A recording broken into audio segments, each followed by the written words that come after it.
الحمد لله نحمده ونستعينه ونستغفره ونعوذ بالله من شرور أنفسنا ومن سيئات أعمالنا. من يهده الله فلا مضل له ومن يضلله فلا هادي له. وأشهد أن لا إله إلا الله وحده لا شريك له وأشهد أن محمدًا عبده ورسوله. يا أيها الذين آمنوا اتقوا الله حق تقاته ولا تموتن إلا وأنتم مسلمون. يا أيها الناس اتقوا ربكم الذي خلقكم من نفس واحدة وخلق منها زوجها وبث منهما رجالا كثيرا ونساء واتقوا الله الذي تساءلون به والأرحام إن الله كان عليكم رقيبا. يا أيها الذين آمنوا اتقوا الله وقولوا قولا سديدا يصلح لكم أعمالكم ويغفر لكم ذنوبكم ومن يطع الله ورسوله فقد فاز فوزا عظيما. أما بعد فإن خير الحديث كتاب الله وخير الهدي هدي محمد صلى الله عليه وسلم وشر الأمور محدثاتها وكل محدثة بدعة وكل بدعة ضلالة وكل ضلالة في النار. رب اشرح لي صدري ويسر لي أمري واحلل عقدة من لساني يفقهوا قولي. سبحانك لا علم لنا إلا ما علمتنا إنك أنت العليم الحكيم. أعوذ بالله من الشيطان الرجيم. بسم الله الرحمن الرحيم. كنتم خير أمة أخرجت للناس تأمرون بالمعروف وتنهون عن المنكر وتؤمنون بالله. محترم و مکرم عزت مآب جناب صدر اجلاس، اسٹیج پر تشریف فرما علماء کرام و معزز سامعین، پردہ نشین خواتین اسلام اور میرے نوجوان دوستوں اور ساتھیوں، سب سے پہلے میں اللہ تبارک و تعالیٰ کا شکریہ ادا کرتا ہوں کہ اللہ تبارک و تعالیٰ نے ہمیں یہ مبارک بابرکت محفل منعقد کرنے کی توفیق بخشی. اللہ رب العالمین کی مرضی شامل حال نہ ہوتی تو شاید یہ محفل ہم منعقد نہیں کر پاتے. اسی کا میں شکریہ ادا کرتا ہوں. اور اس کے بعد میں مقامی جمعیت اہل حدیث کے اراکین و ممبران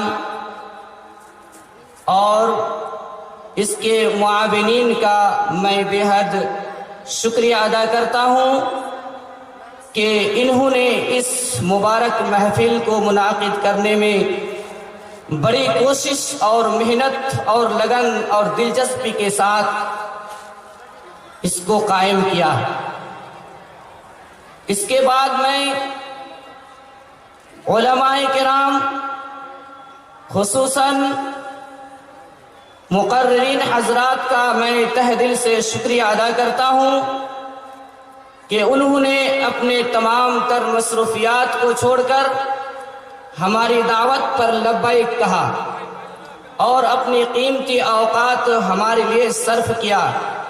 اللہ رب العالمین سے دعا کرتا ہوں کہ اللہ رب العالمین ان تمام علماء کرام کو بھرپور اجر عطا فرمائیں. اس کے بعد میں گاؤں کے تمام لوگوں کا شکر گزار ہوں اور خصوصاً ان لوگوں کا، ان بھائیوں کا جنہوں نے اس پروگرام کو کامیاب بنانے میں ہمارا بھرپور تعاون کیا اور ہمارے ساتھ اس کام کو بڑھانے میں مدد کی. اللہ رب العالمین سے دعا کرتا ہوں کہ اللہ رب العالمین ان معاونین کو بھرپور اجر عطا فرمائیں. آمین. برادران اسلام،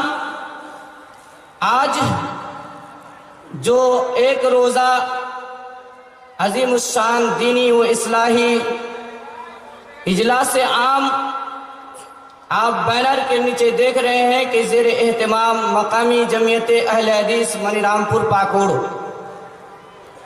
اس کے تحت یہ پروگرام منعقد کیا گیا ہے۔ تو اس پروگرام کو جو منعقد کیا گیا ہے اور مقامی جمعیت اہل حدیث کی طرف سے یہ انعقاد ہوا ہے، تو اس کے کچھ اغراض و مقاصد ہوتے ہیں، کچھ اس کے مقصد ہیں، اور وہ سب سے پہلے مقصد میں آپ کے سامنے رکھتا ہوں کہ اس کا پہلا مقصد ہے کہ دعوت اللہ کا فریضہ انجام دینا، اور یہ دعوت اللہ کا فریضہ انجام دینا یہ انبیاء کرام کا مشن تھا، اور اللہ رب العالمین نے سب سے افضل مخلوق انبیاء کرام، ان کو اسی لیے اللہ تبارک و تعالی نے مبعوث فرمایا تھا کہ یہ لوگوں کو سیدھی راہ پر لائیں، راہ بھٹکے ہوئے لوگوں کو صراط مستقیم پر لائیں۔ اسی لیے تو اللہ تبارک و تعالی نے انبیاء کرام کو بھیجا، اور یہ انبیاء کرام کے ذریعے سے ہم نے جو ہے اس دین اسلام کو جانا، خصوصاً ہمارے آخری نبی حضرت محمد مصطفیٰ صلی اللہ علیہ وسلم جو سارے جہان کے لیے رحمت للعالمین بن کر تشریف لائے۔ آپ نے سنا ہوگا کہ آپ پوری زندگی دعوت و تبلیغ میں گزارے، آپ کا کوئی بھی شعبہ آپ لے لیجئے تو شاید اس چیز سے خالی ہو کہ آپ نے یہ دعوت اللہ کا فریضہ انجام نہ دیا ہو، ایسا آپ نے نہیں سنا ہوگا۔ اور ان انبیاء کرام کے بعد دعوت اللہ کا فریضہ انجام دینے کے لیے اللہ کے رسول صلی اللہ علیہ وسلم نے علماء کرام کو منتخب کیا ہے۔ العلماء ورثۃ الانبیاء، کہ علماء انبیاء کے وارث ہیں، یہ علماء انبیاء کے وارث ہیں، کیونکہ یہ وارث آپ جانتے ہیں کہ آپ کے والد کا انتقال ہو گیا تو آپ ان کے جائیداد کے وارث بنتے ہیں، وہ ملکیت میں جو چیزیں چھوڑ کر جاتے ہیں ان چیزوں کے آپ وارث بنتے ہیں۔ لیکن علماء کرام، انبیاء کرام کے گزر جانے کے بعد یہ کسی مال و جائیداد کے وارث نہیں ہیں، بلکہ یہ وارث ہیں تو علم کے وارث ہیں۔ العلماء ورثۃ الانبیاء، علماء یہ انبیاء کے وارث ہیں، اور یہ وارث وراثت میں یہ صرف علم چھوڑ کر گئے ہیں۔ اس لیے اس دعوت اللہ کا فریضہ انجام دینے کے لیے انبیاء کرام کو منتخب فرمایا اللہ تبارک و تعالی نے۔ اس کے بعد ہمارے پیارے نبی صلی اللہ علیہ وسلم نے یہ خطاب علماء کرام کو دیا ہے کہ یہ اس دین کے پیغام کو لوگوں تک پہنچائیں گے، اس کی ذمہ داری سب سے پہلے علماء کرام کے اوپر عائد ہوتی ہے، لیکن اس سے دستبردار نہیں ہو سکتے ہیں کہ اب ہماری ذمہ داری ختم ہو گئی ہے، اب یہ ذمہ داری صرف علماء کرام ہی انجام دیں گے، یہ آپ ذہن میں مت رکھیے، اس لیے کہ اللہ تبارک و تعالی نے فرمایا کہ کنتم خیر امت مخرجت للناس تأمرون بالمعروف وتنہون عن المنکر، کہ تم بہترین امت ہو اور تمہیں اسی لیے پیدا کیا گیا ہے کہ تم بھلائی کا حکم دیتے ہو اور برائی سے روکتے ہو، اور تم اللہ پر ایمان رکھتے ہو، یوم آخرت پر ایمان رکھتے ہو۔ تو خیر امت کے لقب سے ملقب کیا گیا ہے، تو یہ امت محمدی یعنی محمد صلی اللہ علیہ وسلم کی امت، محمد صلی اللہ علیہ وسلم کی امت کے اوپر یہ ذمہ داری ہے کہ وہ بھلائی کا حکم دے اور برائی سے روکے۔ تو یہ علماء کی، اور پھر یہ ہم تمام امت مسلم یعنی امت مسلمانی محمد صلی اللہ علیہ وسلم کی امت، اب یہ جو پہلا مقصد ہے جمعیت کا کہ ہم دعوت اللہ کا فریضہ انجام دیں گے، ہم اس میں سب سے پہلے یہ درخواست کرتے ہیں کہ ہماری اس جمعیت میں جو نوجوان اسلام ہیں، جو نوجوان ہیں، ان کو انشاءاللہ ہم اس پروگرام کے بعد ہم شامل کریں گے، اور ہمارا ارادہ یہ ہے کہ ہم گاؤں کے جتنے بھی برائی، گاؤں کے اندر جو برائی پائی جاتی ہیں، جیسا کہ جوا شراب وغیرہ، اس چیز کے لیے ہم اس کو آگے بڑھائیں گے۔ اس کے بعد دوسرا مقصد ہے کہ اصلاح معاشرہ،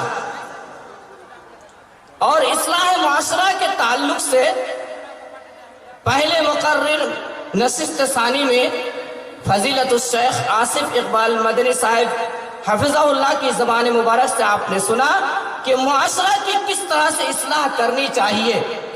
اس ٹاپک پر، اس موضوع پر انہوں نے تقریر پیش کی۔ تو یہ دوسرا ہمارا مقصد ہے جمعیت کا کہ ہم معاشرے کی اصلاح کریں، سماج اور سوسائٹی کے اندر جو برائیاں پائی جاتی ہیں ان برائیوں کو ہم ختم کریں۔ یہ دوسرا مقصد ہے جمعیت کا۔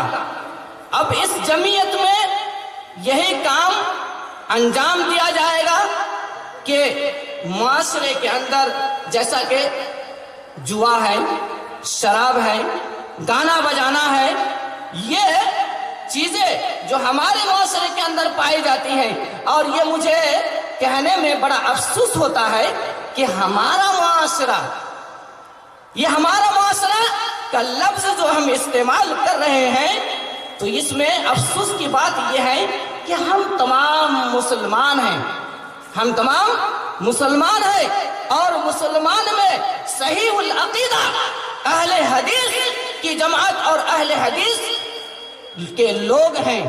اس کے باوجود مجھے کبھی کبھی جب باہر جانا پڑتا ہے، جو نئے نئے اہل حدیث ہوتے ہیں ان کے ساتھ جب گفتگو ہوتی ہیں تو کہا جاتا ہے پاکڑ کا علاقہ، اچھا یہ پورے اہل حدیث کا علاقہ ہے۔ اب یہ نماز جب نہیں پڑھتے ہیں تو یہ سر جھکا لیتے ہیں کہ ارے اہل حدیث ہو اور وہ نماز قائم نہ کرے۔ دیکھیں کتنا صحیح عقیدہ ہے وہ کہ اہل حدیث کبھی بے نمازی نہیں ہوتا ہے، لیکن آپ ہمارے معاشرے میں آپ دیکھ لیجئے، یعنی ہمارے یہ اہل حدیث معاشرے کے اندر کہ یہ بے نمازی ہیں، یہ نماز نہیں پڑھتے ہیں۔ اتنا بڑا مجمع ہے، سب اپنے دل میں جھانک کر اور گریبان میں جھانک کر کے دیکھیے کہ ہم کتنے نمازی ہیں، کتنے مصلی ہیں، تو وہ نئے اہل حدیث سوچنے پر مجبور ہو جاتے ہیں کہ اہل حدیث ہو کر نماز نہیں پڑھتے ہیں، تو کتنا اچھا گمان ہے ان کا، کتنا اچھا گمان ہے کہ اہل حدیث بے نمازی نہیں ہوتا ہے، اور آج ہم کتنے بے نمازی ہیں۔ تو یہ معاشرے کے اندر جو برائی پائی جاتی ہیں ان برائیوں کو جو ہے ختم کرنا ہے۔ اب اس چیز کو ختم کرنے کے لیے جو علماء کرام نے قدم اٹھایا، ان کے تعاون کے لیے میں نوجوان منی رام پور سے گزارش کرتا ہوں کہ وہ نوجوان آگے بڑھے اور وہ ہماری مدد کرے اس کام کو آگے بڑھانے میں۔ وہ یہ نہ سوچے کہ بس یہ کام مولانا لوگوں کا ہے اور مولانا لوگ ہی اس کام کو انجام دیں گے، ہماری کوئی ذمہ داری نہیں ہے۔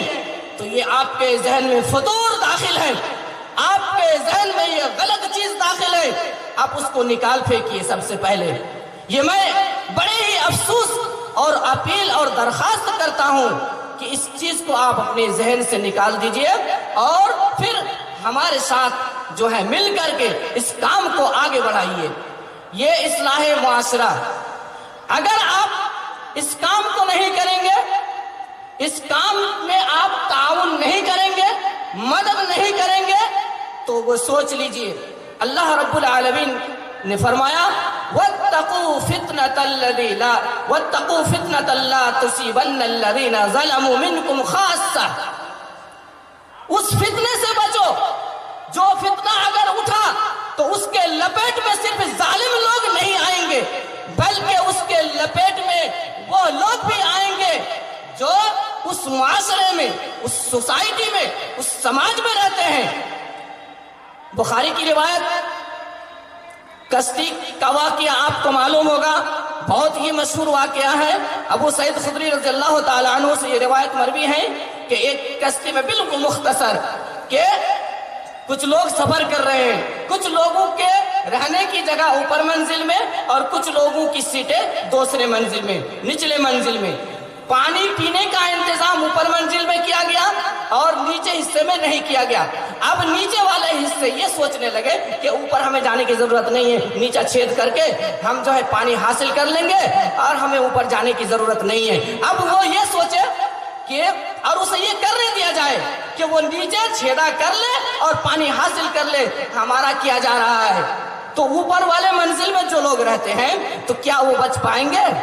نہیں بچ پائیں گے، بلکہ ان کے ساتھ وہ بھی ہلاک و برباد ہو جائیں گے۔ اس لیے اللہ تبارک و تعالیٰ نے فرمایا وَاتَّقُوا فِتْنَةً لَا تُصِيبَنَّ الَّذِينَ ظَلَمُوا مِنْكُمْ خَاصَّةً، کہ تم میں سے جو ظالم ہے وہی اس لپیٹ میں نہیں آئیں گے، بلکہ جو اچھے لوگ ہیں وہ بھی اس لپیٹ میں آئیں گے۔ اب برائی کو کس طرح ختم کرنا ہے؟ اللہ کے رسول صلی اللہ علیہ وسلم نے فرمایا من رأى منكم منكرا فليغيره بيده فإن لم يستطع فبلسانه فإن لم يستطع فبقلبه وذلك أضعف الإيمان۔ تم میں سے جو شخص کسی بھی برائی کو دیکھے تو وہ سب سے پہلے اپنے ہاتھ سے روکنے کی کوشش کرے، اور اگر ہاتھ سے روکنے کی کوشش نہ کرے، اس کے پاس طاقت نہ ہو، تو ایسی صورت میں زبان کا استعمال کرے، یعنی زبان سے روکے، اور اگر زبان سے روکنے کی طاقت نہ ہو تو دل سے برا جانے، اور دل سے برا جاننا یہ کمزور ایمان ہے۔ ہم راستے سے جا رہے ہیں، گزر رہے ہیں، لوگ شراب پی رہے ہیں، شراب کے اڈے قائم ہیں، ہم دیکھ کر گزر جاتے ہیں، ہمارے پاس طاقت ہے، ہم اگر روکنا چاہے تو ہم روک سکتے ہیں۔ اور اس منی رام پور میں ایسے بھی لوگ ہیں کہ اگر وہ طاقت کے وہ بل بوتے پر روکنا چاہے تو وہ روک سکتے ہیں، لیکن نہیں روکتے ہیں، نہیں روکتے ہیں۔ تو اگر طاقت ہو تو اس کو ہاتھ سے روکے، اس کے بعد اگر ہاتھ سے طاقت نہ ہو تو زبان سے کہے، اور زبان سے اگر طاقت نہ ہو تو اس کو دل میں برا جانے، اور دل میں برا جاننا یہ سب سے کمزور ایمان ہے۔ اس لیے ہمیں چاہیے کہ ہم جب بھی معاشرے کے اندر، اسلامی سماج کے اندر، سوسائٹی کے اندر جو بھی برائی دیکھے اس برائی کو ختم کرنے کی کوشش کریں۔ تفصیل آگے ہو جائے گی، لیکن تیسرا مقصد ہے جمعیت کا، وہ تیسرا مقصد میں آپ کے سامنے رکھتا ہوں۔ وہ تیسرا مقصد ہے کہ جمعیت کے پاس اگر اتنا فنڈ جمع ہو جائے، اکٹھا ہو جائے، اتنے پیسے آ جائے کہ ہم غریبوں کی مدد کر سکے، محتاجوں کی خبر گیری کر سکے۔ اسی طرح کوئی آدمی حادثہ کا شکار ہو گیا، ایکسیڈنٹ ہو گیا، اور وہ آدمی اس کے ایکسیڈنٹ اور اس کے حادثے میں جو خرچ ہوگا وہ اس خرچ کو نہیں برداشت کر پاتا ہے، غریب ہے، اور ہم جان رہے ہیں، اور یہ صرف مقامی سطح پر ہے، یہ صرف مقامی سطح پر ہے کہ اگر کوئی گاؤں کا آدمی اس طرح سے حادثے کا شکار ہوتا ہے تو یہ جمعیت انشاءاللہ اس کی مدد کرے گی، انشاءاللہ یہ میرا وعدہ ہے، اور میں جب تک رہوں گا تو انشاءاللہ اس کام کو میں کروں گا۔ باقی اس کے بعد کا معاملہ دیگر ہے۔ اس لیے اس جمعیت کو اتنا مضبوط بنانا چاہیے، اور گاؤں کے تمام افراد سے میں یہ گزارش کرتا ہوں، یہ نہیں ہے کہ صرف علماء کرام ہی کریں گے اس کام کو، اس لیے میں تمام نوجوان منی رام پور سے یہ گزارش کرتا ہوں کہ اس میں وہ تعاون کریں گے کہ اس جمعیت کو مضبوط بنانے میں ہماری وہ مدد کریں گے۔ ایک بات اس جمعیت کے تعلق سے جو میں نے آپ کے سامنے رکھی کہ میرا مقصد کیا ہے اور پھر اس کو آگے کیسے ہم بڑھائیں گے. یہ علماء کرام نے اس کام کو شروع کیا تھا 2.5 سال پہلے، اور 2.5 سال سے یہ علماء کرام مسجد میں اور کچھ علاقے میں بھی علماء کرام نکل کر کے جوئے کے اڈے میں جا کر کے ان کو منع کیا تھا، روکا تھا. گاؤں کے لوگوں نے دیکھا، کچھ لوگ اس کو نہیں جانتے تھے، اس وجہ سے کچھ لوگوں نے کہا کہ جو ہے انہوں نے جو ہے کیا یا اس کے کام سے وہ واقفیت نہیں رکھتے تھے، نہیں جانتے تھے، جس کی بنیاد پر کچھ بھی باتیں یہ کہتے تھے اور کہتے ہیں. تو میرے بھائی، کہنے کا مقصد یہ ہے کہ یہ علماء کرام نے اس بیڑا کو اٹھایا اور اب آپ سے گزارش جمعیت کر رہی ہے، اور اسی لیے یہ پروگرام، اتنا بڑا پروگرام منعقد کیا گیا کہ ہم اپنی آواز کو آپ تک پہنچائیں اور ہمارے اس کام کو وہ جانے کہ جمعیت کیا کر رہی ہے. جمعیت یہ علماء کرام نے بنایا ہے، تو علماء کرام کے اوپر بھی تو یہ ذمہ داری عائد ہوتی ہے کہ کچھ نہ کچھ کریں، وہ بالکل ہاتھ دھرے نہ بیٹھے رہیں. یہ جمعیت کا جو یہ مقصد ہے میں نے آپ کے سامنے رکھا، اور اس جمعیت کے قائم کرنے والے علماء کرام ہیں. آج علماء کرام کو تحقیر کی نگاہ سے دیکھا جاتا ہے اور توہین کی نگاہ سے دیکھا جاتا ہے کہ علماء کرام کا کیا مقام ہے. یہ تو ہمارے جوتے کے نیچے ہیں، یہ لفظ بھی استعمال کیا جاتا ہے. بڑے ہی افسوس کے ساتھ کہتا ہوں، ارے آپ کیا جانتے ہیں علماء کا مقام اور علماء کا مرتبہ کیا ہے؟ آپ جانتے ہیں فرمان رسول ہے صلی اللہ علیہ وسلم نے ارشاد فرمایا، ان فضل العالم علی العابد کفضل القمر لیلۃ البدر علی سائر الکواکب. کہ ایک عالم کی فضیلت عابد پر کس طرح سے ہے؟ 14ویں کے رات کے چاند کو جو فضیلت تمام ستاروں پر ہے، وہ فضیلت علماء کرام کو ہے. 14ویں رات کے چاند کتنا روشن ہوتا ہے، وہ اندھیرے کو پورا روشن کر دیتا ہے. اور 1 تاریخ 2 تاریخ 3 تاریخ کو چاند دیکھیے کہ ایک آدھا گھنٹہ رہا، 1 گھنٹہ رہا، اس کے بعد وہ ڈوب گیا. لیکن 14ویں رات کا چاند یہ پوری رات بھر رہتا ہے، اس کی روشنی پوری رات رہتی ہے. تو یہ علماء کرام جب تک زندہ رہیں گے یہ روشنی رہے گی، اور اگر علماء کرام ختم ہو جائیں گے تو یہ روشنی بجھ جائے گی، پھر یہ اسلام کا نام لینے والا بھی نہیں تو رہے گا. علماء کرام اگر نہیں رہیں گے تو اس دین کا نام لینے والا بھی نہیں ہوگا. اللہ کے رسول صلی اللہ علیہ وسلم نے فرمایا، ان اللہ لا يقبض العلم انتزاعا ينتزعه من العباد ولكن يقبض العلم بقبض العلماء حتى اذا لم يبق عالما فسئلوا اتخذ الناس رؤوسا جهالا فسئلوا فافتوا بغير علم فضلوا واضلوا. متفق علیہ. اللہ کے رسول صلی اللہ علیہ وسلم نے فرمایا کہ علم کو اللہ رب العالمین نہیں اٹھائے گا، لیکن کس طرح سے علم کو اٹھائے گا؟ جب یہ علماء کرام کے ذریعے سے علم کو اٹھائے گا. یعنی یہ علماء کرام جب ختم ہو جائیں گے تو یہ علم یعنی دین اسلام کا علم اٹھ جائے گا، ختم ہو جائے گا، اور دنیا میں کسی عالم کو اللہ تعالیٰ باقی نہیں رکھے گا. یا کوئی عالم معروف کے ساتھ یعنی لازم کے ساتھ پڑھا گیا ہے، یبقى عالم، کوئی عالم دنیا میں باقی نہیں رہے گا، کوئی عالم دنیا میں باقی نہیں رہے گا. کیا کریں گے؟ اتخذ الناس رؤوسا جہالا، لوگ جاہلوں کو اپنا عالم بنائیں گے، لوگ جاہلوں کو عالم بنائیں گے، اور یہ سوال پوچھے جائیں گے فافتوا بغیر علم، تو بغیر علم کے یہ فتویٰ دیں گے، خود بھی گمراہ ہوگا، دوسروں کو بھی گمراہ کرے گا. یہ تو ہے علماء کرام کا مقام. لیکن آج افسوس کے ساتھ یہ کہنا پڑتا ہے، اور میں افسوس کے ساتھ یہ کہتا ہوں کہ مجھے یہ افسوس بہت زیادہ ہوئی ہے کہ علماء کرام کیا ہے.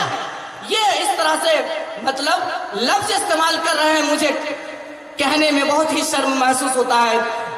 اس لیے جو ہے علماء کرام کی قدر کیجئے، علماء کرام کے مقام کو جانیے کہ علماء کرام کا مقام کیا ہے، وہ کس طرح سے دین کی خدمت کرتے ہیں۔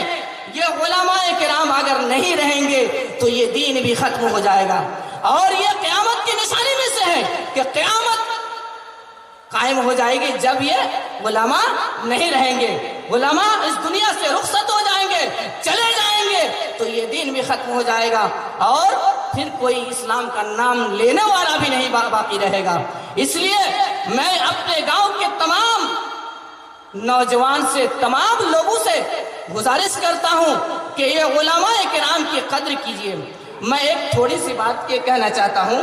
میں جامعہ سلفیہ بنارس میں جب میں تعلیم حاصل کر رہا تھا تو میرا ایک ساتھی تھا، تو وہ کہہ رہے تھے کہ میں اپنے گاؤں میں ایک تنہا میں دین اسلام کی تعلیم حاصل کر رہا ہوں، اور میرے علاوہ کوئی علم دین حاصل کرنے والا نہیں ہے۔ تو جب میں گھر آتا ہوں تو مجھے تقریر کرنے کے لیے بلاتے ہیں اور میری بہت بڑی عزت کرتے ہیں۔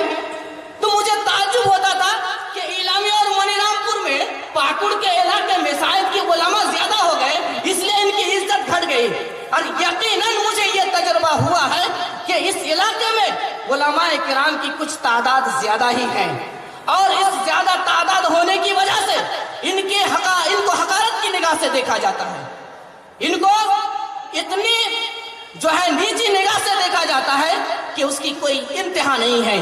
تو کیا ہم یہی دل میں رکھتے ہیں کہ ہمارے علاقے میں زیادہ عالم ہیں اس لیے ان کی قدر نہیں ہونی چاہیے؟